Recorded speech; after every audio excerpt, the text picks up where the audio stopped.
বর্তমান মূল্য বৃদ্ধির জামানায় অন্যতম বিকল্প জ্বালানির মাধ্যম হচ্ছে বায়োগ্যাস।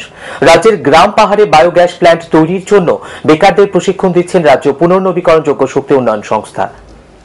বন ধ্বংস করে লাকড়ি কিংবা এলপিজি গ্যাসের মূল্য বৃদ্ধির জমানায় রাজ্যে অন্যতম জ্বালানির উপায় হয়ে উঠছে বায়োগ্যাস প্ল্যান্ট।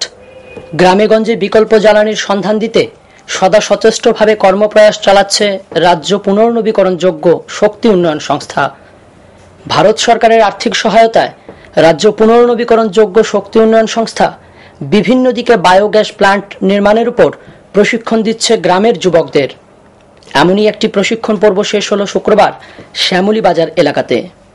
শ্যামলীবাজারের এক গৃহস্থের বাড়িতে একটি বায়োগ্যাস প্ল্যান্ট তৈরির মাধ্যমে প্রশিক্ষণ দেওয়া হয় সদর মহকুমার 15 জন বেকার যুবককে। শুক্রবার এক অনাড়ম্বর অনুষ্ঠানের মধ্য দিয়ে প্রশিক্ষণ প্রাপ্তদের গ্রামে গিয়ে প্ল্যান্ট তৈরির আহ্বান জানান বিজ্ঞানমন্ত্রী জয় গোবিন্দ দেবরায়। বায়োগ্যাস সম্পর্কে জানাতে গিয়ে মন্ত্রী শ্রী দেবরায় জানান, এই গ্যাস একই সাথে সাশ্রয় এবং পরিবেশ উপকারী। রাজ্যে এখনো পর্যন্ত 2500 প্ল্যান্ট তৈরি হওয়ার কথাও জানান তিনি। মানে এই বায়োগ্যাসটা এটা পরিবেশের ভারসাম্য রক্ষার ক্ষেত্রে পরিবেশকে মুক্ত রাখতে এটা সাহায্য করে।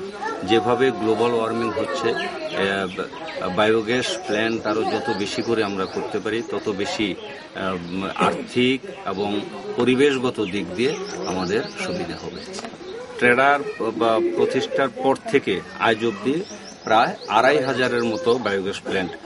শুক্রবার আগরতলা সৈনিক বোর্ডের হলঘরে অনুষ্ঠিত প্রশিক্ষণ সমাপ্তি অনুষ্ঠানে উপস্থিত ছিলেন TRED এর অধিকর্তা সুভাষ চৌধুরী, বোর্ড অধিকর্তা রিয়া কাতালি সহ অন্যান্যরা।